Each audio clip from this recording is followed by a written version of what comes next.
Hi, I'm Jerry Barmash, and welcome to the Here Now the News podcast. Joining me is back. They used to say this on Jeopardy or return. Oh no, Bill Maher would say this. Our returning champion, back again. Former ABC and CBS News correspondent Don Dahler. He is here. We've got plenty to chat about personally, professionally, looking from the outside in. Massive changes I want to start with first. It's CBS News. Thanks for being with me today, Don. Let's get to it. Thanks. How you doing? Jerry, it's always a pleasure. I love talking with you. I kept looking through your book to see my mention as one of the top anchors in New York City, and somehow maybe there wasn't enough paper in there for that, but it wasn't quite. Look, let me just back. Nobody would choose me as one of the top historic anchors in New York, so I am not insulted in any way. I had the joy of being an anchor in New York between network gigs, but I don't know if you and I ever talked about this, but I realized kind of early that local news anchoring wasn't in my wheelhouse. I did it. I think I was relatively competent.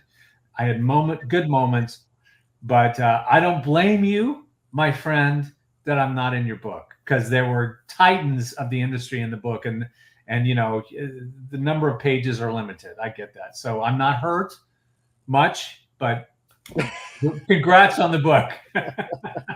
And thank you for giving me a blurb. You were I was happy that you were able. It was, and let me tell you something. It was fantastic. Having lived many years in this area and watching New York news.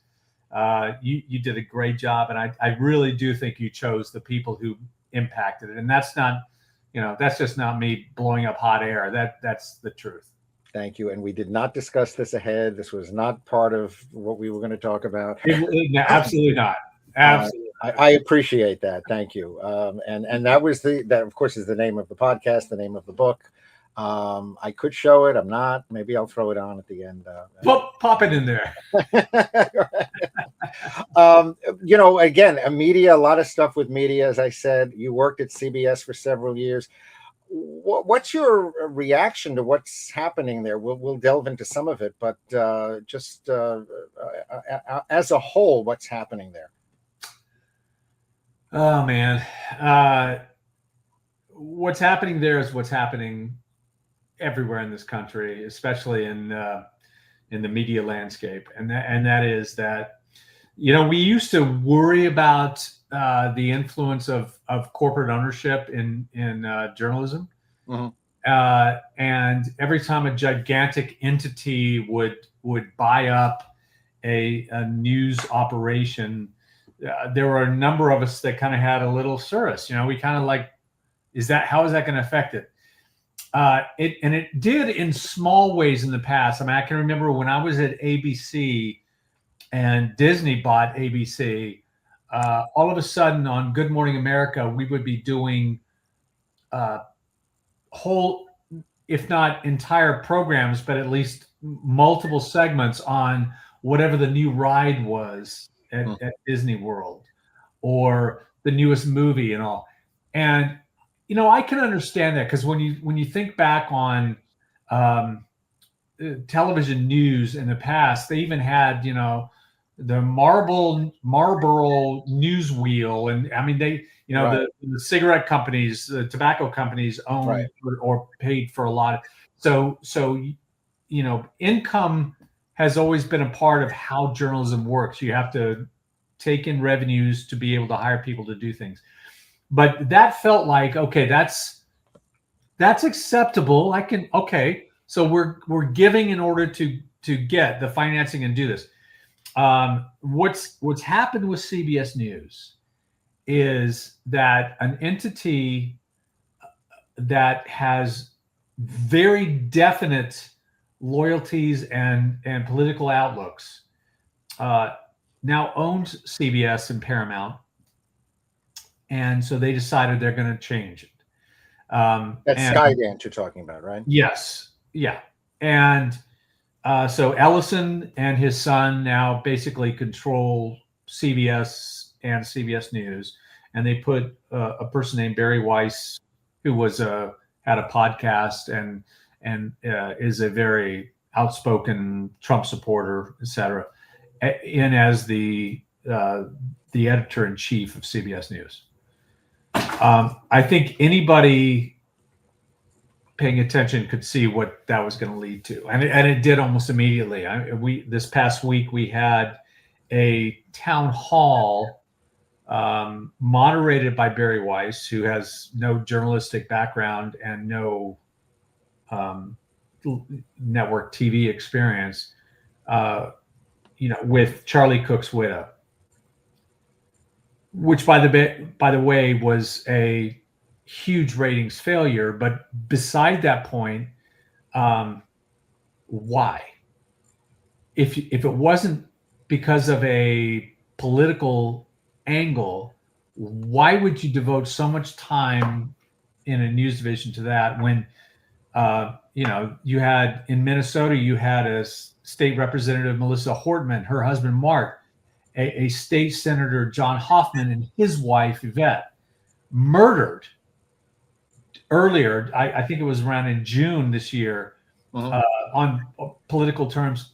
I'm still waiting for the town hall about them, and they were actually public officials, elected public officials, and there was absolutely no acknowledgement to that. There was not like, well, we're going to have Charlie Kirk's widow on and the family members of these people, and we're going to talk about political violence and assassination and what's happening. No, that wasn't what this was about at all. And that was, to a lot of us in this business, that was exceedingly disturbing.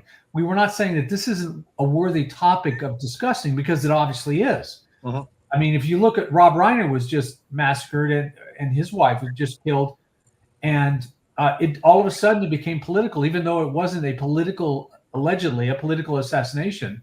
It became very political because of A, Donald Trump's response, and B, the response of many of his followers. So I don't. The difference was point of view.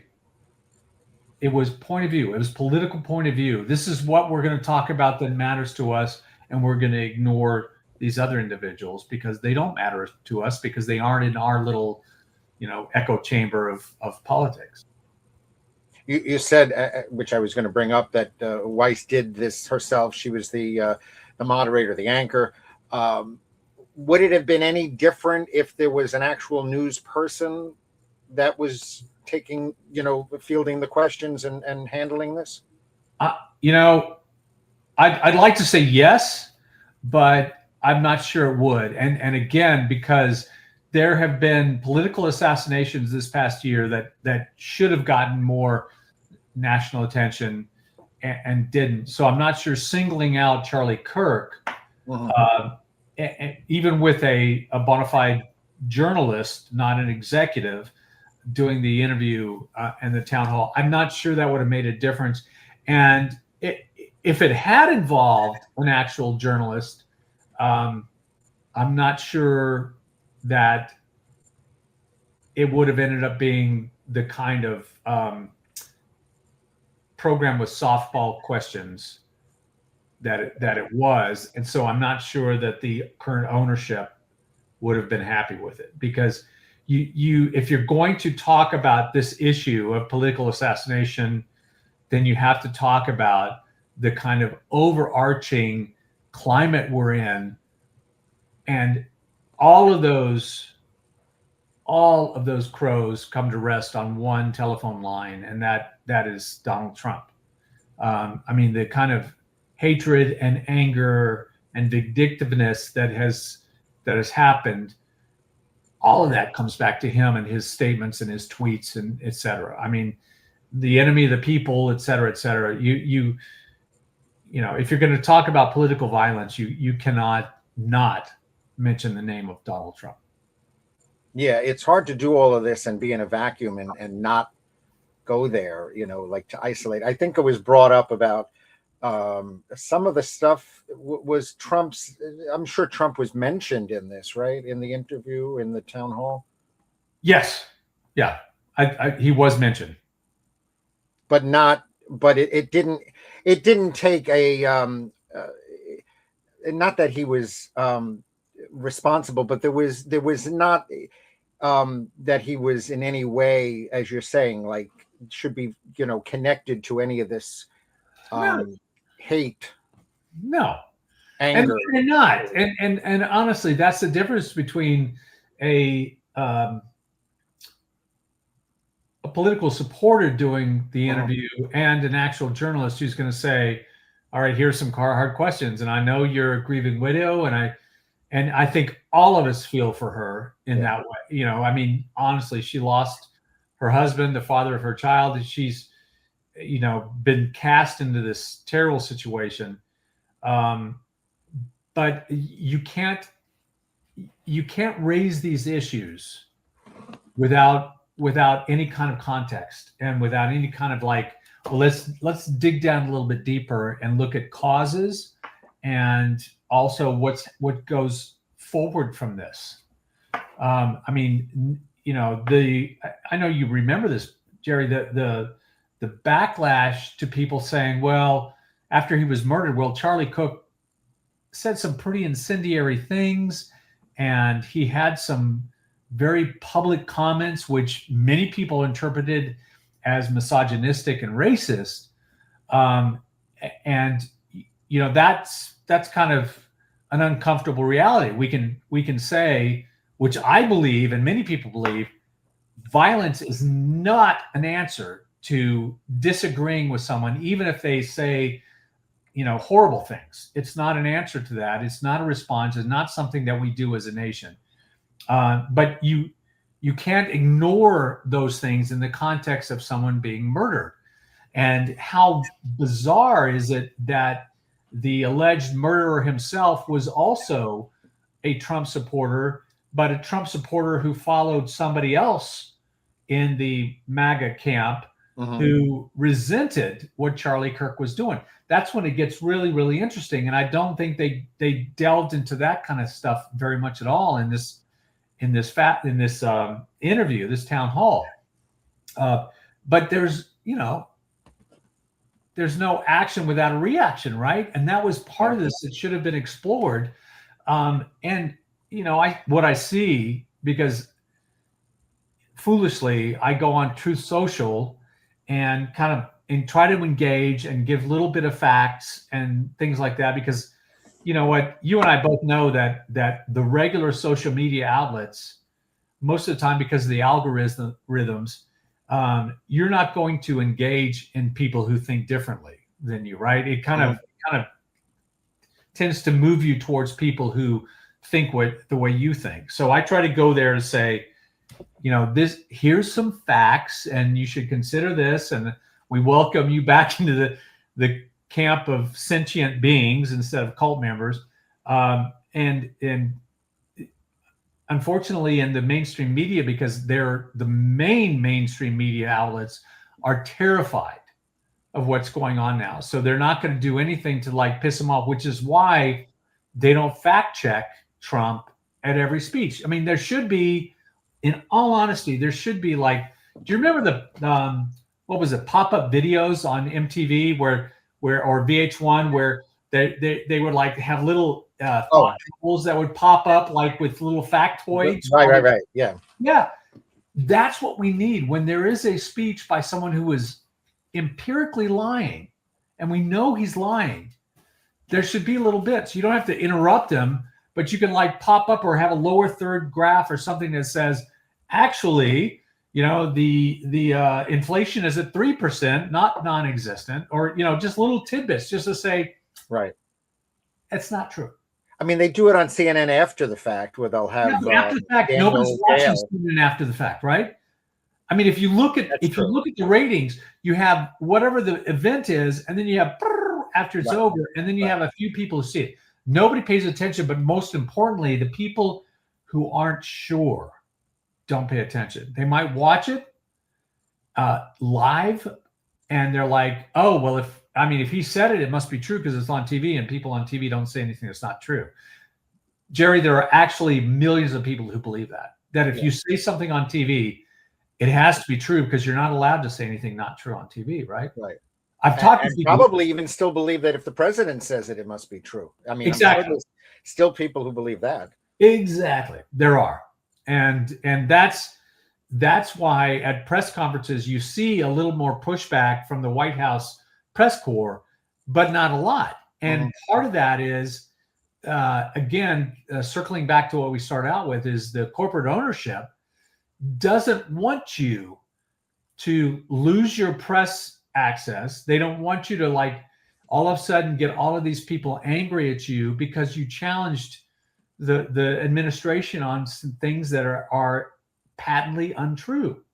So you don't see a lot of pushback. You do on occasion, but not a lot. And there needs to be more. There needs to be, like, when somebody goes off on this tangent of baloney, somebody needs to say, hold up, I have to stop you there because that's not true. And then because all of these reporters know it. They all know chapter and verse of what is true and what is not true. Why? Because that's their job. And so they all know it, but they are handcuffed many times by corporate ownership into challenging them live on the air as what's been said. Right. And even the ones who work for the right-wing outlets, they certainly know as well. They do, but you know what? Their job depends on them following the company line. And I know this, Jerry, because once upon a time I worked for Fox News when they first began, and I was fed notes every day, talk notes about what we were talking about, the kind of language we were supposed to use, and things we were to avoid. And the reason I didn't last long, A, I got the job not knowing who they really were. But B, I wasn't willing to go through with that. And I kept butting heads with the vice president, John Moody, who would try to change my scripts. And when I would do actual reporting, change my scripts because he didn't think it reflected well on the people he wanted it to reflect on. So, and come on, we know they had to pay what, $730 million and admit in court that what they do is entertainment, not journalism. Yeah. I mean, I mean, they've admitted in court that they tell lies, that it's all about just entertaining and following the base, what the base wants. So we can't be shocked that they're not going to challenge the powers, because right now the powers are on what they see as their side of the aisle. I want to ask you on this topic.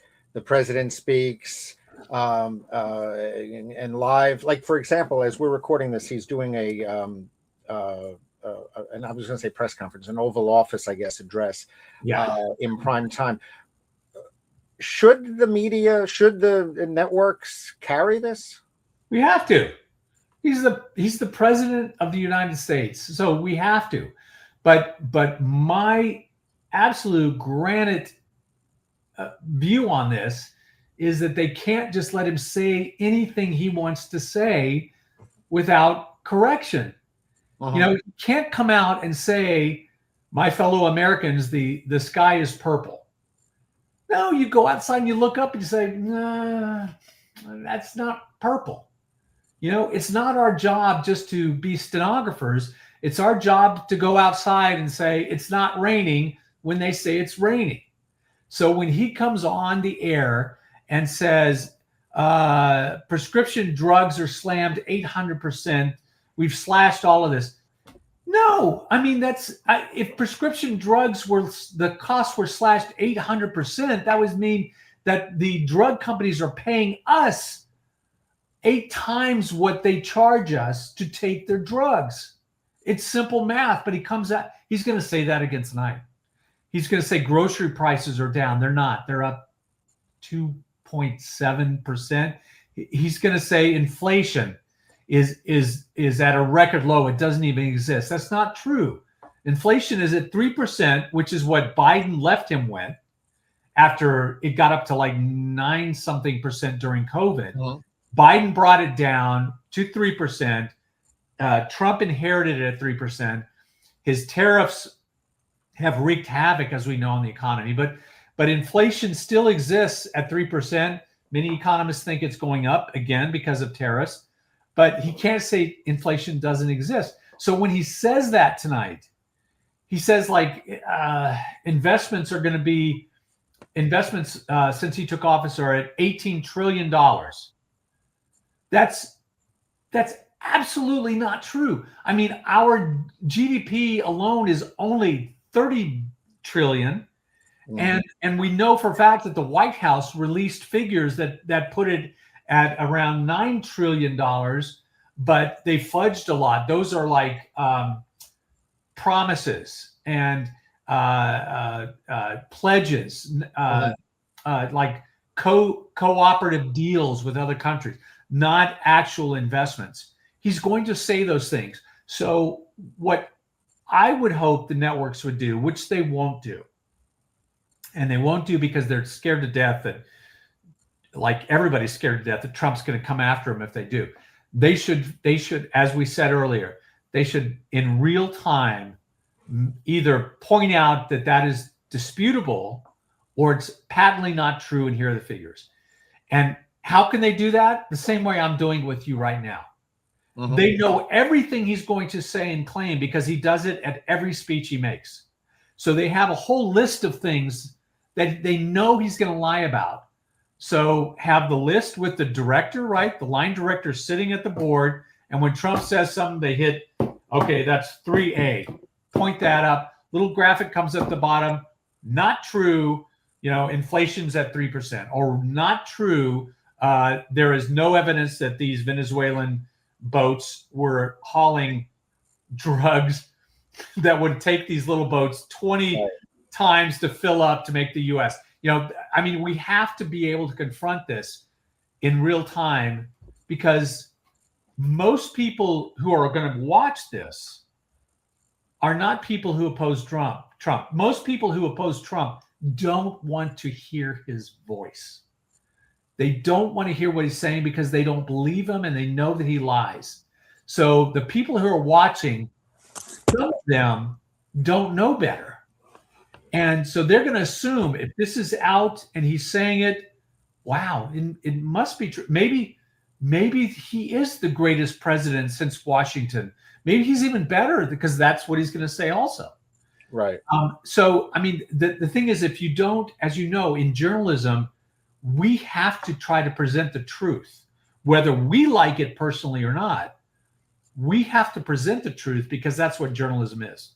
Finding the truth, the best that we know it, and we do get it wrong, but as best that we know it, we have to present the truth and let people make up their own minds.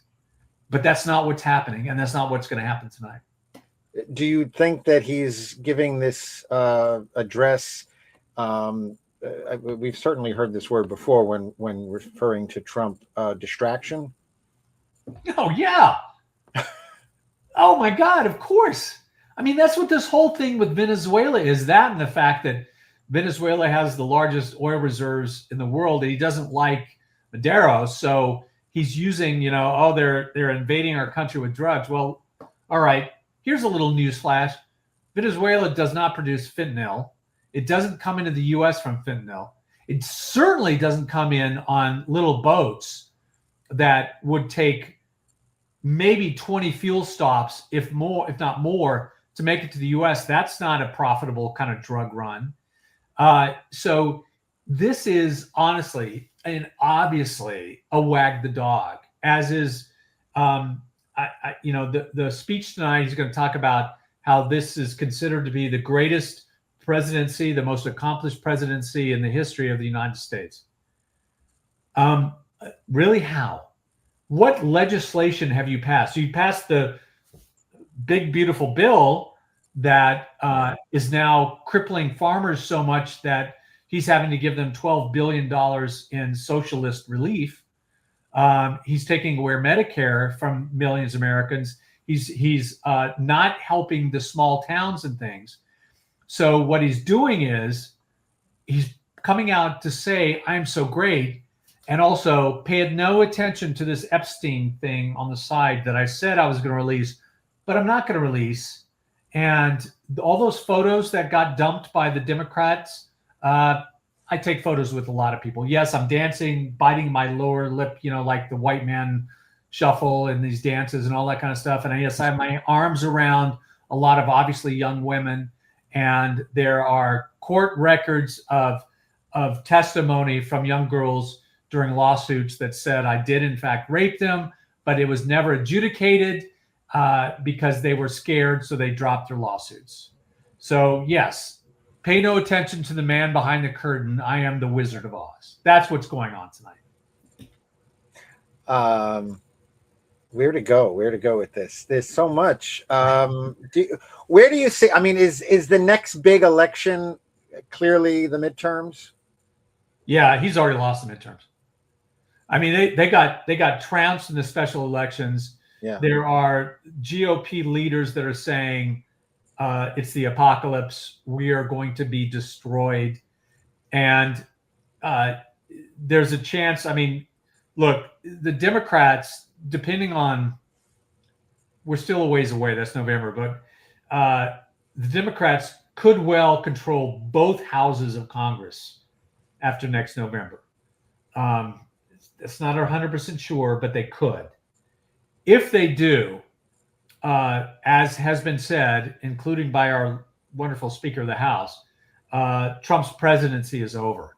He will not be able to do anything, and he might not even be able to do many effective executive orders, which, by the way, when I kind of laugh about the most effective presidency in history, he has had very few legislative wins, but he's certainly had a lot of executive orders, right? He's had something along the lines of, I want to say 140, 142, something like that, more than any president at this point in history, because he can't pass legislation, because a lot of what he's trying to do is against the Constitution. It's illegal.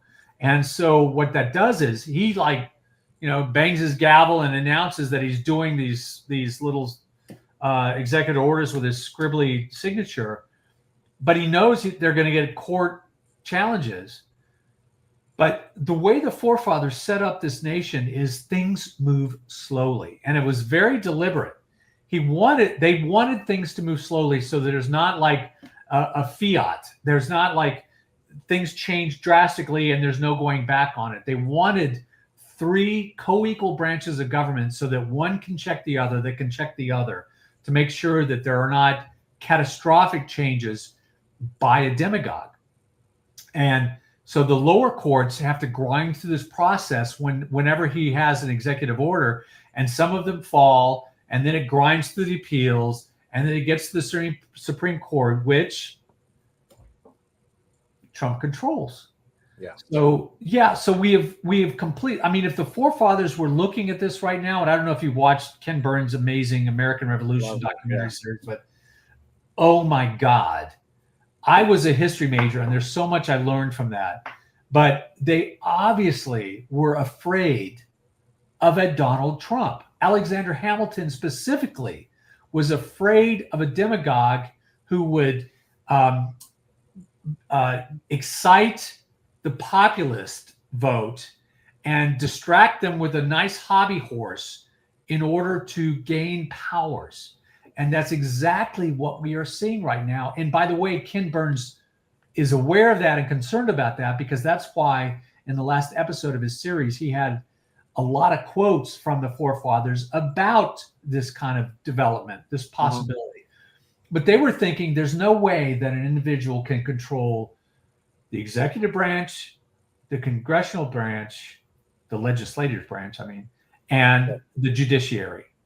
And Trump does. And that's why he's been able to do the things that he is doing. So I think once this period of time ends, there's going to be some really hard, long looks at what can be done to prevent this from happening on either side of the aisle. Again, I don't want a Democratic president to control all 3 branches. I want the checks and balances that our forefathers designed, so that things move slowly, that we know that things are legal, and that we don't have an individual and their whims doing whatever they want. Nobody who loves a constitutional democracy wants that. By the way, if you said it's a possibility if next year the Democrats take over the both houses of Congress. Is a third impeachment possible? Yeah. In fact, I would say more than possible. I think it's likely, but I think it's futile. I mean, unless, which is not going to happen, unless the Democrats take a huge majority in the Senate, which they're not going to. Right. It's numerically impossible. They're not going to get a conviction. They're not going to get a way to get Trump out of office. Mm-hmm. What they can do is hobble him to try to like limit what damage he can do for the remainder of his term. But they're not going to get him out of office. I mean, frankly, the only thing that's going to get Trump out of office is his health. That's, I mean, you can impeach him all you want. It didn't do anything his first administration. And so all these people are saying, oh, as soon as we get power, we have to impeach him. Like, it's toothless. Unless you can actually convict and get him out of there, impeachment does nothing. He just kind of laughs. Right. He takes it as a victory, but he's not convicted. Oh, they impeached me and it was failed. And, Russia hoax. Well, it wasn't a hoax. Right. I mean, it gets more emboldened. I read the whole Mueller report. I read everything involved in this. Mueller said he clearly committed felonious criminal acts, but because of the way the government is set up, we have to leave that for the Congress to pursue. Mm-hmm. Well, that's not saying, hey, there ain't nothing here. No, that's saying there was a lot here. But Trump and his people, they are all like gloating that it was a hoax. It was a Russia hoax. It was not a Russia hoax. And his actions during the elections in 2020 were very clearly criminal. But because of the way the Department of Justice has a memorandum that says, a sitting president, we're not going to pursue any kind of criminal charges against him, which is, okay, no man is above the law. How is that true in that situation? It's not true. That's a total joke in this country, which a lot of people, unfortunately, especially minorities, a lot of people are aware of. Mm-hmm. That the whole no man, no person is above the law is a bunch of baloney in this country. If you're a powerful individual, and especially if you're a political individual like Trump, you are above the law. When you're saying health, you're talking about the 25th Amendment being executed? That's not going to happen because it takes the majority of his cabinet members, and they're terrified of all the MAGA followers. They're not only terrified that they're going to be primary, they're terrified they're going to be massacred when they walk out of their car and go to their house.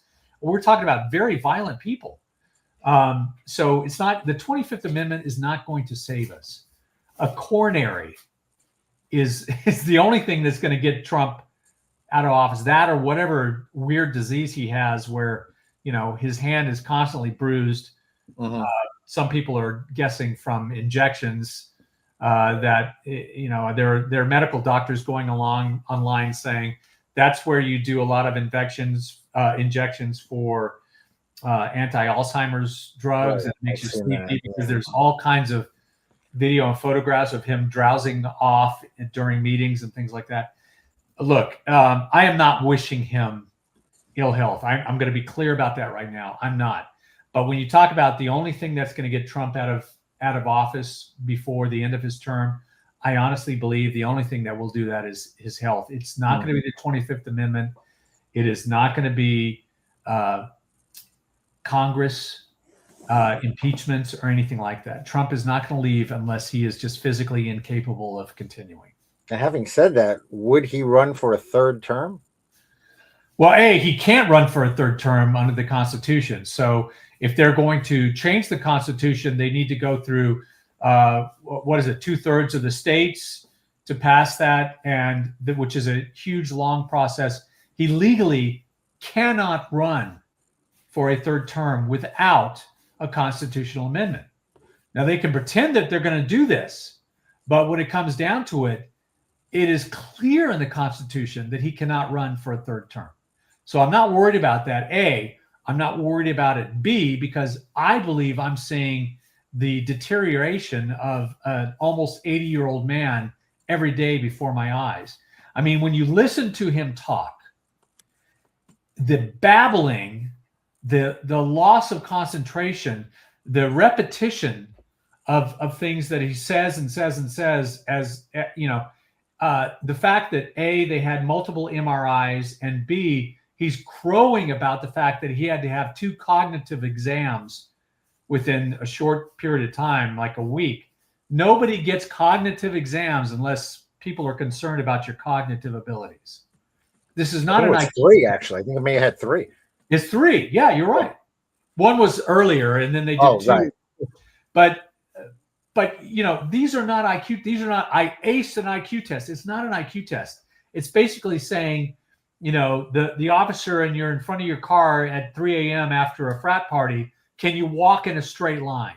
That's what a cognitive test is. Does your brain actually work? Can you repeat television, car, donkey, elephant, you know, in that order? And he says he aced it, which is kind of pathetic. But that, you know, so Trump is not going to be, in my humble opinion, as a non-doctor, Trump is not going to be in any condition to run for a 3rd term, much less can he legally run for a 3rd term. Absolutely not. I don't know if you saw one last thing about Trump, and I sent this to you if you didn't see it. They have the Hall of Presidents that I guess they dedicated this with pictures at the White House last month, and now they've put up plaques for each one, sort of like you would have an inscription for a painting at a museum. And Trump just, you know, it's sort of like things that he would have written on X, attacking Biden, who he called Sleepy Joe Biden, of course, and crooked. Yeah, what a joke. And then, you know, he made himself, of course, propped up as, you know, like you're saying, the greatest president. I don't know if it said greatest president since Lincoln or whatever, but, you know, something very positive about him and negative about the Democrats. And I guess that's, you know, he's sort of chasing Obama, it seems, you know, maybe subconsciously or not subconsciously. It's not subconscious. Can I tell you something? So, you know, there's all this discussion about why Trump came back and why he's so vindictive and all. I think it all goes back to that roast where Trump was in the audience and Obama got up and just annihilated him in public with this roast. And there were comedians who talked about it, and Trump sat there and he took it and his face was red and he was like stone-faced, didn't make an expression. I think that's when he decided, I am going to get this MF. And he hates Obama more than anybody. Of course, he had started the whole birther movement before that. So that was part of why it came back to, you know, it all came back to roost on him.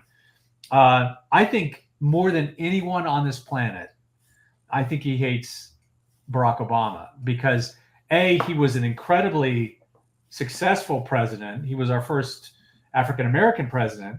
And he completely punched back, which a lot of politicians don't do. I don't even think Biden has punched back very much.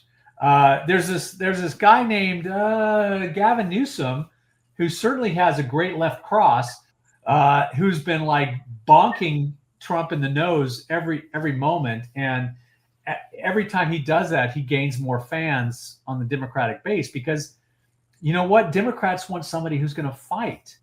They don't want the when they go low, we go high anymore. As beautiful and wonderful as that was, and I don't want to take anything away from Michelle Obama because I think that is a wonderful sentiment. But man, we are in a freaking street brawl here, and you don't want to step back and start reciting poetry. You want to go in and fight. And so Newsom is fighting. Pritzker is fighting. There are Democrats who've decided we cannot be the gentle party. We have to fight an existential threat to our democracy. And that's what Trump is. So So Trump absolutely hated Obama and has carried on this whole revenge tour that he's on right now. I don't know if you read Chris Whipple's unbelievable Vanity Fair series. I was going to ask you a little about that. Yeah. Oh my God! Look, Chris is a friend of mine. I have admired him. I used to work with him. He was a producer, and I got to work with this freaking hardworking genius. But this article blows the roof off of it because, you know what? I mean, she had to admit the fact that this is a revenge tour. Like his whole motivation, this second tour or term, was to hurt the people who insulted him. And she said, well, we have an agreement that this revenge tour stops after the 90-day mark. What?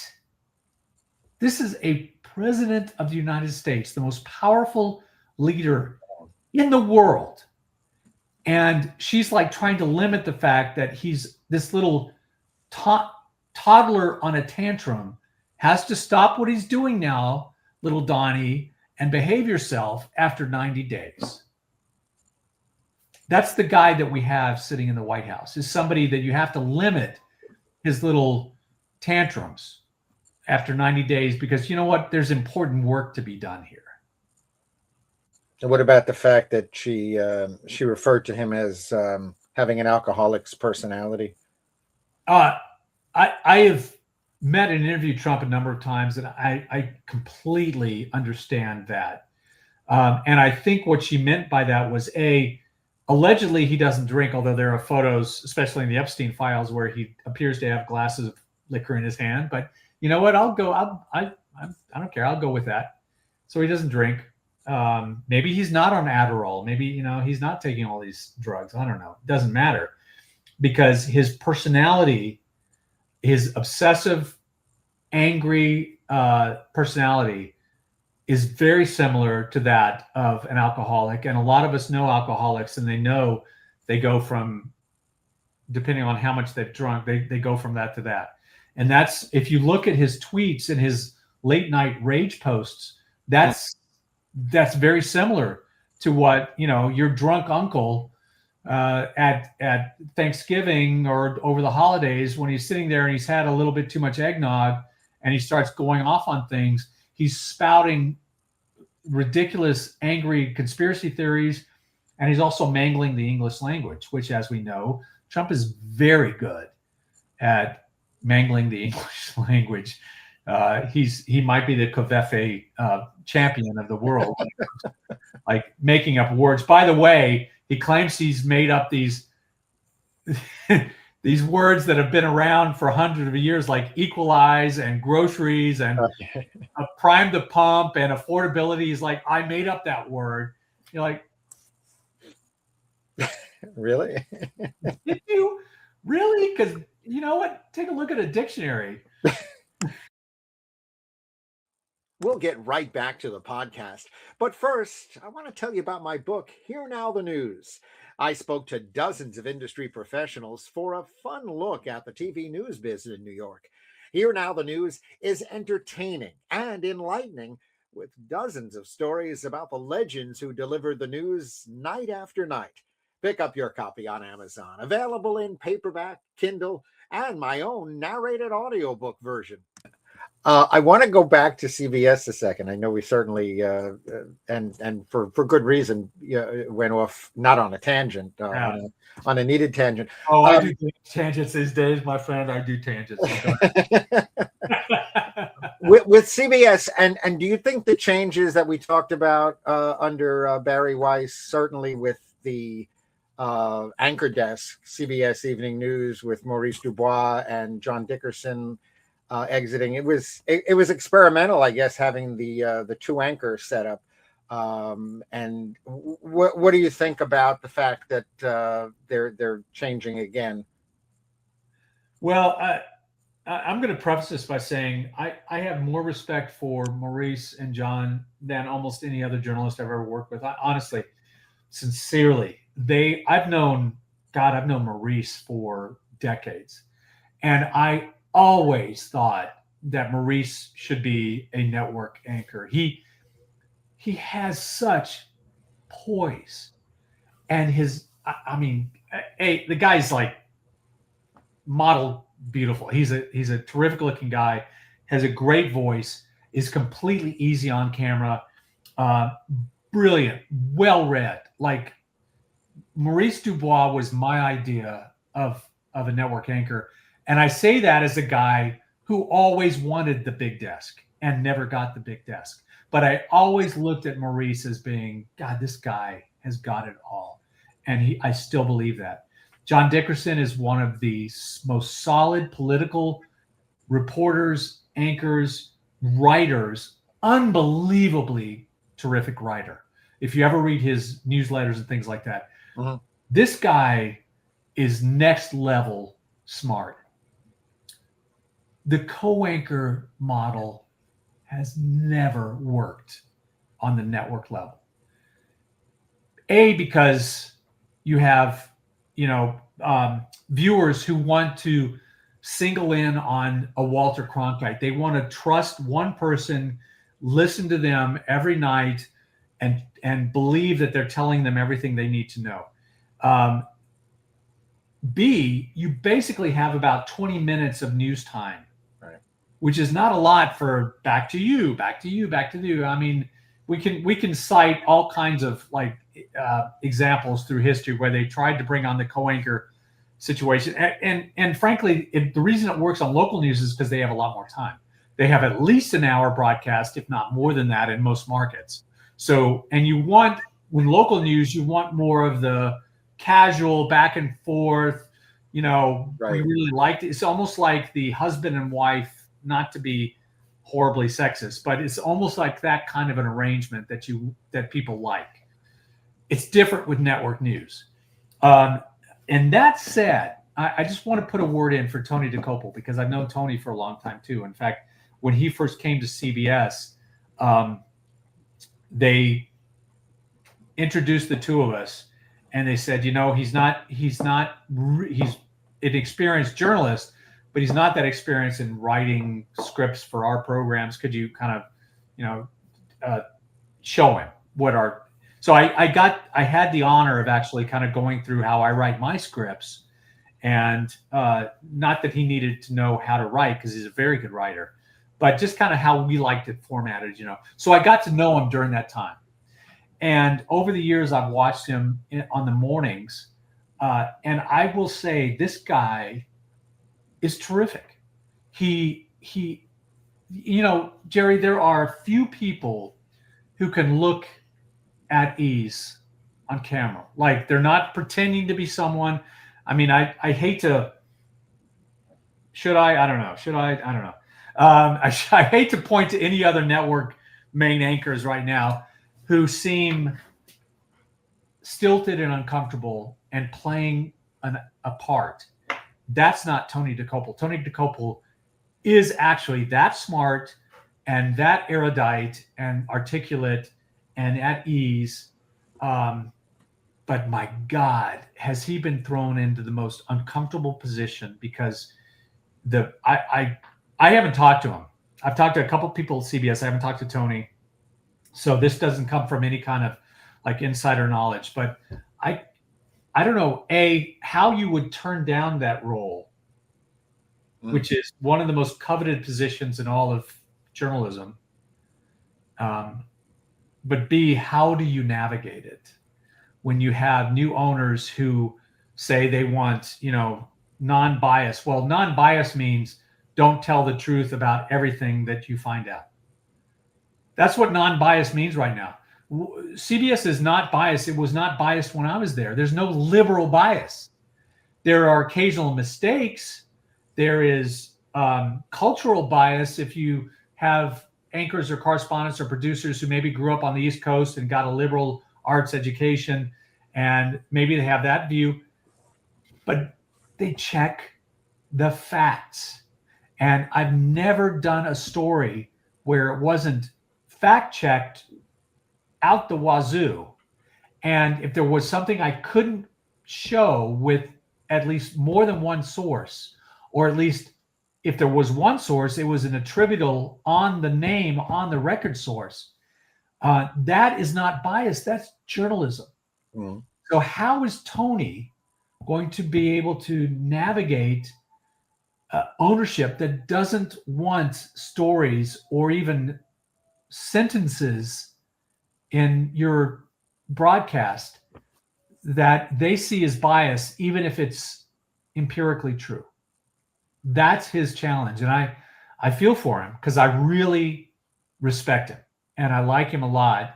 I just think, man, you talk about Sisyphus, that dude is pushing that rock up a hill, and I don't know how it's going to end for him. I wish the best, and I wish the best for all my friends at CBS News, many of whom don't work there anymore as of the past year or two. But corporate ownership, man, it's like what we talked about from the very beginning. Yep. This is what happens because corporations don't care about the truth. They don't. They care about revenues, and they have to answer for their stockholders. And regardless of political affiliation, what they have to answer for is the bottom line. So if a news outlet owned by a much larger corporation is seen as politically biased and they start losing viewership, the corporation is going to do whatever they have to do to protect their bottom line, because that's what that entity exists on. I was going to say, it sounds like a scene from Network, what you're talking about. Oh my God. Are you kidding me? That movie was the most prescient, anticipatory, predictive vision of where we are now. That in 1984, they predicted where we are. They honestly predicted. And again, to bring it around full circle, so did the forefathers. That's entirely why they tried to put in all of these little checks and balances and things, because they did not want a populist president who ends up controlling all three branches of the government. That was their nightmare. That was what they were trying to construct something against. And they did the best they could, right? They did within their confines. And do you know how much debate went on about those little the verbiage of those little sentences went on and on and on and on because they wanted to get it right.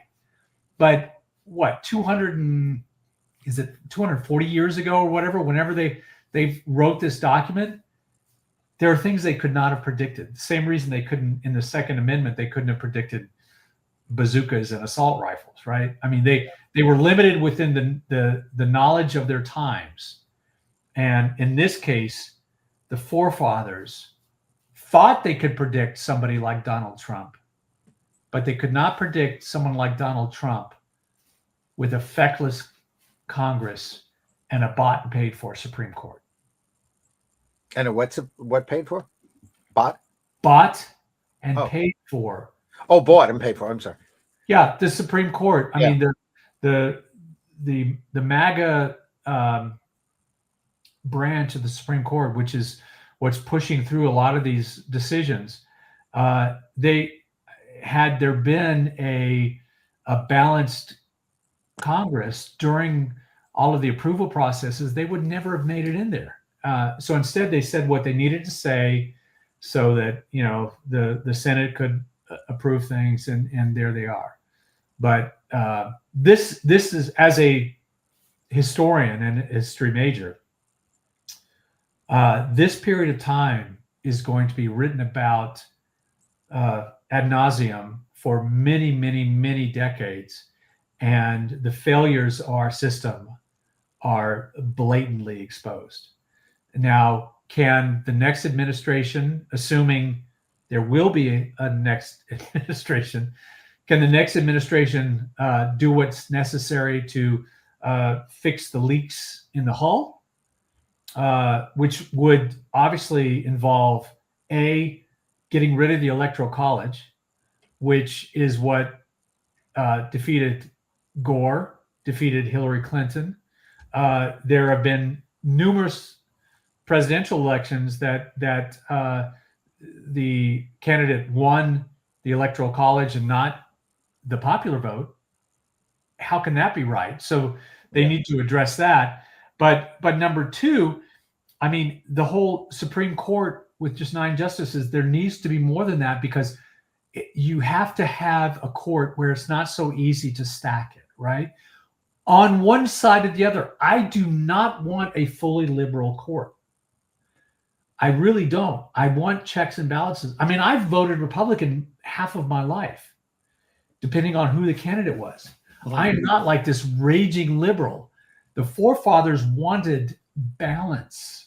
And that's why they set certain things up, such as making constitutional amendments to involve incredibly glacially slow processes with all the states to make sure it happens. Why is the ERA not law?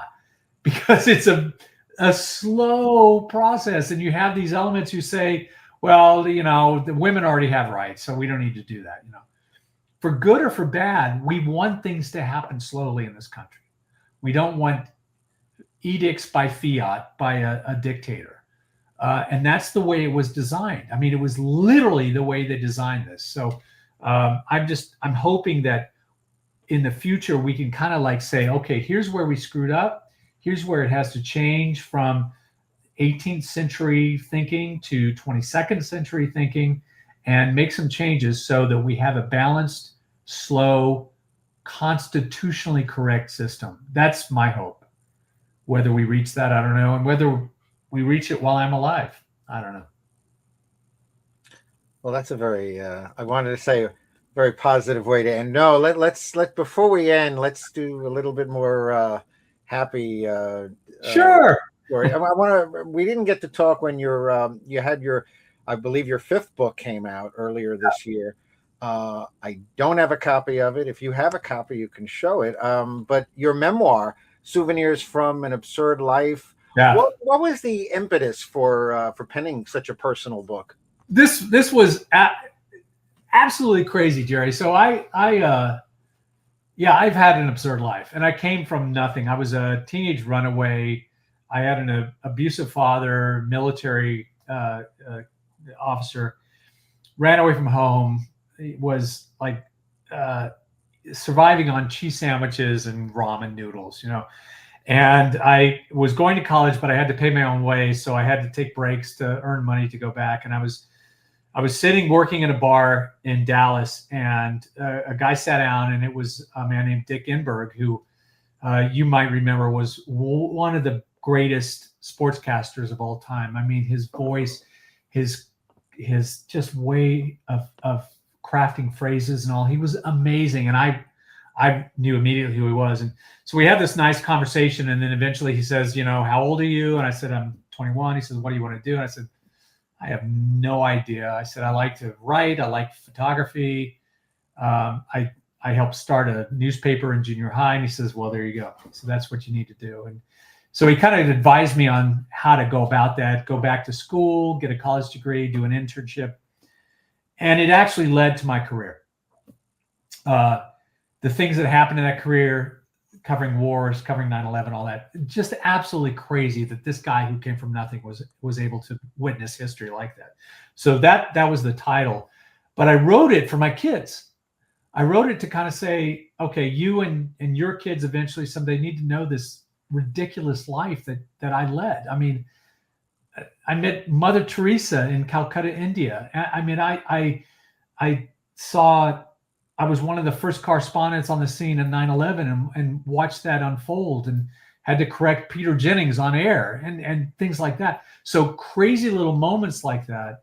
I wrote a bunch of just little short chapters, and my agent and I were talking about what the next novel was going to be. And I happened to mention, well, I've kind of been putting this together. And she said, I want to see it. I was like, oh, no one's going to want this. And she said, well, okay, but I want to see it because I've known you for a long time. So I sent it to her, and she had it sold to a publisher in a week. And people were interested. I mean, I was honestly, sincerely shocked that people were interested in these stories, but they were. And none of them rose to the level of making it into your book. But there are some anecdotes, like when I had to cover the earthquake, remember, in New York that hit the whole East Coast and surprised everybody. And I was the only guy. So I was sitting there in our little newsroom camera, no teleprompter, nothing, no information. And I had to riff for like an hour and a half, just my knowledge of earthquakes and talking to witnesses, on the phone and stuff like that. Little moments like that people don't realize, that sometimes you are absolutely out on the end of the diving board without your Speedos. And you better damn well that could have been the title. You better damn well make a good dive, or else all anybody's going to talk about is what you don't want them to talk about. And so that was it. It was a complete fluke. It did well. It was not a New York Times bestseller. I never expected it to be, but it's some good stories. And so that came out in February, and now I've got another novel hopefully coming out in the next year or two. We'll see. It's out to the publishers. We'll see who wants to buy it. And we talked about it before we started recording. Can you give any tidbit about it at all? Sure. Broad strokes. Yeah, I mean, it's actually day by day it gets even more timely. So I went back to my roots, which are murder mysteries, and this one involves a family that owns an NFL franchise, and the patriarch dies under mysterious circumstances. And so the siblings are kind of in a succession-like struggle to see who takes control of the franchise. But meanwhile, there is a very powerful, influential entity lurking on the sidelines, hoping to buy their way into the NFL. And they happen to be the same people who are buying their way into pretty much every sporting event and industry in the world, and that's the Saudi Arabians. They're trying to buy their way into the NFL. Well, I know on good record that they are interested in getting into the NFL. The NFL has never been, there's no franchise that's ever been partially owned by a foreign entity, certainly not wholly owned. But after I'd written the first couple drafts of this, last year, the NFL owners meeting, they voted to consider sovereign wealth funds, foreign entities, into at least partially owning NFL franchises. Wow. Well, who's the biggest sovereign wealth fund in the world in terms of trillions of dollars? It's the Saudi Arabians. So we're very timely on this. We're a little bit ahead of the headlines. My hope is that we can get it published and out there before it becomes like, oh, well, that already happened. I don't want to be too far ahead of things. But that's what I was wondering. Are you rushing it like quicker a little, like moving it on? We don't have a publisher. You don't have a publisher yet? No, my agent has it out to publishers. This is what happens with this. I mean, they float it around. This is also the holidays. Nobody's paying that much attention. They'll come back in January and start looking at manuscripts that have come across. I'm just going to say, I think it's the best novel I've written. And I've had 3 novels published that have done very well. 2 of them were in this world of sports, in the world of golf.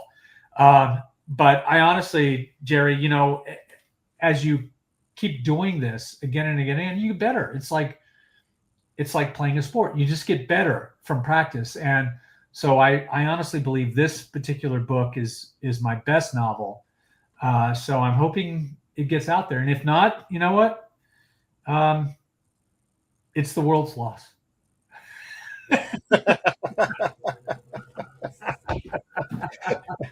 Well, hopefully, I'll be doing the podcast and we can talk when I hope so. I'd love to talk to you about it. It's fun. It's a fun story. Because I always enjoy chatting with you, and maybe who knows what the political climate will be at that point. Me too, Jerry. I don't know. I you know what? I can't bet. I buy my Powerball lottery ticket every week, and that's kind of like my view on politics. Is like, all right, I'm gonna hope, and that's it. But hope is not a strategy, and so the powers that be, the Democratic leadership and people who actually care about this country and this Constitution, they've got to do more than hope. They've got to actually start doing something. Well, thank you for doing something with me here and joining me once again. I really appreciate it, as always. Thanks, Jerry. I love it. I love talking to you. And thanks for giving me the opportunity to kind of vent. Oh, no, anytime. My pleasure. Thank you.